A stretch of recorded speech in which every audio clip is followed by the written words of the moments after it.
the signal for a storm into the weekend does look present and actually has grown over the last 24 hours. But let's see if that continues, as there's still major adjustments that need to be made if you want a snowstorm in areas of the mid-Atlantic and Northeast. Besides that, it remains quiet and very warm compared to average, especially across the central U.S., as the West finally gets some cooler temperatures and more active weather, which speaks levels, as it already has been relatively active over there in that part of the country. So let's get right into it.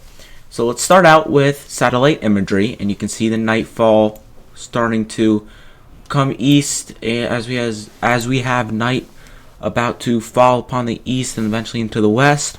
Couple of features to denote. Here's the upper level low I was talking about in my last video. If you didn't check it out, go ahead. But it's your latest updated information.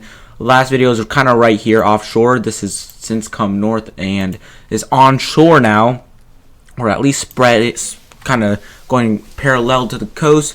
What it is doing is bringing in some higher clouds in this area and bringing some moisture in these areas, as you have a little bit of Pacific moisture feed from this storm. And then even south and west of that, you have another upper level low that's kind of drifting its way south and west. We'll see where that goes and how that interacts later on. Furthermore, here is your cold front, I would say. Or no, this is just kind of your high cloud deck, but it does show where some drier air is. Here it's more moist, as you have some cloud cover. Further north, it's a little more drier.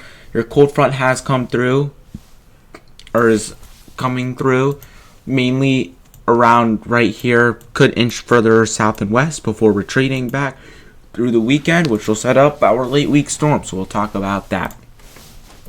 So let's talk about surface analysis. Okay, so a couple of features to denote. Here's the low pressure right here.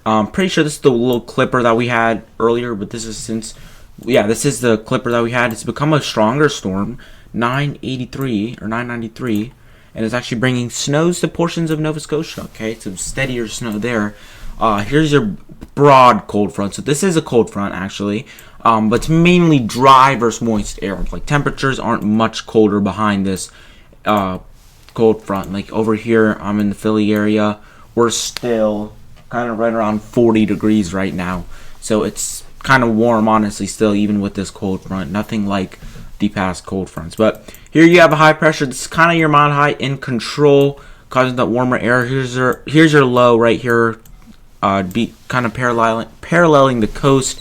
Cold front here brings some precipitation likely in these areas. A little bit of a front here. This is stationary, but your main cold front will kind of station over here, and you'll see that on the forecast models as I get to that in a bit. Talk about some alerts. Definitely a little more quieter, I'd say, compared to yesterday. We had much more winter weather advisories over here in the Northeast. Since then, it has diminished as the storm has pulled away. Some linger in the West. Winter weather advisories and winter storm warnings. Here you can see on the down east portions of Maine, you have the winter storm warnings. That's because of the strengthening. I wouldn't even call it clipper now. It's strengthening low, but most of the impacts stay east. Here, winter weather advisories, winter storm warnings, all with the kind of low pressure offshore, and another one over here to bring in some scattered precipitation that's more impactful in the higher elevations. Let's talk about models. So here's your low, one low here, second one here. Bring more precipitation. California coast is the Pacific low, and then more inland low is bringing snow to the Rocky Mountains. Here's your colder air right now. We'll have to go to 4 p.m. This is where your main push of cold is. Okay, so if we were to, I'm gonna see if I can kind of do this well. I might need to find dew points, and I don't know if this has dew points. We'll go to NAM. Pretty sure it has dew points. Here's 2 meter dew points. This is what I mean. Okay, here's your kind of drier and moist air divide. Okay, here it is right here. Okay, south of this line you have dew points above, over 60s. Up north of this line, generally in the 40s and mostly 30s, and in these blues it's 20s and teens. Okay, so it separates moist and dry air. Now when we're talking about the actual cold front, so here, let me see, kind of get her back. Now if we're talking about the actual cold front, we go to 2 meters, or no, we'll go to, I don't know if this has it, I'm pretty sure this has an 850 feature. This is where your true cold air is. So here again, right around there is your kind of moist air. Your true colder air, or colder air at 850 millibars at least, is stationed up here. This is where you're really feeling the difference between a milder versus technically an Arctic air mass. So this is where your colder air is. It's going to continue to push south and west, mainly in this area. It'll continue to push south and west. It won't make much amends further west, but it will seep. At least this colder air will kind of dive further down to the east. Not as cold as we had this past weekend, but it's going to be pretty chilly. We can kind of see that progression of colder air. So here's the west. You see that line doesn't really move much. Matter of fact, retreats. St. Louis right on that 850 line is where we're watching. But watch like over here in these areas, DC to Baltimore, or DC to Boston. You see that colder air really entrenched through there. You can see it's definitely there, sounding in New York City. It's going to get chilly again. 850s at this point are below -10. So this is daytime, I think. Yeah, this is 2 p.m. So we can go at night. For example, we can go like here. Might be a little better of a presentation. 21 degrees, teens possibly. We can go one more night. Either way, it's going to get cold, is basically what I'm saying. 18 degrees, there you have it. So it's going to be teens. It's going to be cold. Especially, I'd say, east of St. Louis. Okay, if I'm giving the general. If you were to draw a line through St. Louis, it's mainly east where your cold air mass is. Especially through the Midwest, and especially through the Northeast. So let's go back to the precip and frozen. So here, we'll watch that 540 line. There's digs deep, gets at least to North Carolina, possibly to the border of South Carolina. We'll see if it gets there. RGM does get it getting there, and actually gets it almost into the Midlands. And yeah, there's your cold air. Here's your high pressure. It's kind of keeping that cold air, but it is fleeting. So you see your 540 line. You have heights building over here, okay, and trough right here. Here's a high. This is heading out, and so this is retreating. You get warm air advection right in here, okay. This warmer air is pushing this cold air mass back, and then you get colder air going to start filtering in on the back, which is going to spike a negative PNA. Okay, that's kind of what your atmospheric processes are going on right now. So watch this 540. Here, go back. Here it is near St. Louis, 10 a.m. Thursday. We can go 10 p.m. Sorry for any background noise. And you can see it quickly retreats. You have a developing low pressure. This is your storm system watch. Here it is, kind of your pattern. Okay, you have a ridge and then that trough, except it's retreating. High 1027, and there you have it. 540 line goes from almost St. Louis 7 a.m. Thursday to near DC by Saturday. Okay, so it's not fleeting incredibly quickly, but it's fleeting gradually, okay? So you see that 540 pushes north of DC, north of Baltimore by 10 p.m. Saturday night, starts to get near Philly. Here's your low right here. This is what we're watching. Okay, this is exactly what we're watching.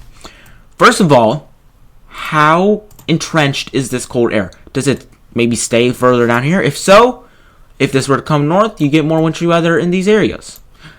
If that 540 line is further back here, more rain or warmer, more wet conditions. If it's right here, I'd still lean towards more wet, because by this time you have several hours of downtime to warm it up ahead. Okay, so, and it's just not really sufficient cold air damming, because sure, you have kind of a low right here, you have a high right here, this more mild high, but you see that 540 line is retreating. It's all heading out. Okay, if this storm came 24 hours earlier, it's game on. So that's the main thing. Cold air, and does the storm even come north? I mean, there's trends where it say suppress. Okay, if it does come north though, interior favored. So we can kind of look at some models. Okay, we can go with the Euro first. We've honestly, the past few videos have just been with this because this is our only real thing, I'm honestly, to be honest, to talk about. So here's your Euro. Here it kind of shows what I'm saying. So precipitation gets near New York City, mainly Philly and south. But if we're taking sounding, let's say Philly, it's like just north. It's very marginal. It's very warm. It's not really even a warm nose. It's just marginal. Okay, this is 850s. You're right at freezing, but below that, it's 37 degrees. At 37 here, so it's probably 40 degrees. Maybe 1,000 feet plus up in the air. So it's plenty of time for any snowflakes to melt. If we're going on the northern fringe, we can go like up here. See if that serves us any better, and not much really. Okay, still 35. So that would support rain, cold 30-degree rain, which would definitely melt some snowpack. So that's that. But it doesn't even come north. 540 doesn't really stay situated. Okay, and then you get your warm up. What's not kind of excuse me. What seems likely as of now is we get this ridge. Okay, we get this warm up. Temperatures could honestly be very warm. 50 degrees here. I mean, you could get to some 60. Look at that. The 65-degree isotherm gets near DC. Okay, it's going to be interesting. So we'll watch that ridge, but I don't think it will be like torching. I mean, Euro shows colder air, try to get in, but that's far out. So let's get through this storm first, because that honestly kind of the main determining factor. GFS, kind of general agreement too with the Euro. Precip stays mainly north. 540 line is north, sounding near Philly. I mean, this is even warmer, freezing at 800, not even 850. Okay, now the thing you can do, but this is really hard in cold rain events, you can trend this ground temperature colder, okay, to the point where it's below freezing. You can get an ice threat. Okay, that's a possibility too, but you need your high to stay more anchored in. And even if it were, I mean, it's fleeting. It's quick hit around precipitation, very non-impactful, and it's out. Here, but the GFS with the ridge kind of behind it, not as strong. I mean, here, for example, your temperatures, DC, I mean, it's still there. I mean, that's 57 degrees, but it's not as strong as what the Euro was showing earlier. So we'll see how that pans out. Honestly, do think the GFS being a little better with that Euro. That's kind of ironic to say. Euro is obviously much better model, but does have a warm bias. But we'll watch colder air, see if it stays. It's going to be a very interesting roller coaster pattern after, but we'll watch the storm. So agreement between GFS and Euro. It's a close scraper, and where it does rain, it's a cold rain. We can go to the AI models, ECAFs. This would be the same solution. AI GFS, same solution. So I feel like we're converging on a solution where it's a near miss, and if any precipitation does make it, it'll mainly be rain. Maybe you'll sneak in a couple of white raindrops where you get some melting snowflakes. That's about it. I will show one of the models that's kind of an outlier, to be honest. This is CMC. Here you have it coming a little more north. Cold air is a little more entrenched, so you get DC, Baltimore, Philly. These areas all start out with a hit of snow come Sunday evening. It starts to warm overnight. DC, Baltimore goes to rain. Philly continues to thump some snow. The low does start to cut. It's just very marginal. And then we get to morning time. That has changed over to rain in Philly. New York City getting some snow as the low makes a pass to the south. And then kind of just dissipates. Okay, New York City goes to rain. Doesn't quite make it to Boston. So that's a possibility too, but it's more of an outlier.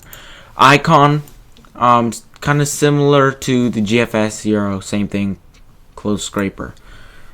So, honestly, I wouldn't be too upset if you're a snow lover. Here's the ensembles of the Euro AI. I feel like it holds it pretty good. Now, something will be interesting, which I kind of, my goodness, which would be interesting, is that rain-snow line starts kind of up here, okay, when we're at the start of the event. And once we get towards the end, it kind of collapses back south and east to about the 95, if not like right here. Okay, so we'll watch that. It could be cooling during the event, but even if it made it to 95, it'd be a borderline event. So we'll have to watch it. Okay, which is pretty crazy because we've had such cold air, but we'll watch it. Still a signal on the Euro AI, but if we were to go to the NBM, so I will say the Euro ensemble stuff has uptrended, not by much, but some. But if you were to look at NBM, which does have a lag time, but it's still not bad to look at it, it's still a really meh signal, okay? You still have, here's your interior favored signal right here. Well, north and west of cities, maybe just including Boston, just because the storm probably slides south and east. And then your overall snow threat probably exists to 95, mainly the northwest suburbs. So that's what I would kind of go through, and then yeah, this is the same tab, shows the NBM. Okay, except this is in 24-hour, 48 for maybe it probably won't change much for 72. Yeah, generally same thing. So highest threat further north, at least if that storm comes north again, likely will slide just based off of consensus. So if you did enjoy this video, please consider subscribing, liking, sharing with your friends. Just wanted to give you guys an overview on the signal just because it did uptick just a bit overnight. We'll see if that continues, if we get anything more interesting. Besides that, some quiet weather. Have a great rest of your day, and I'll see you guys in the next one.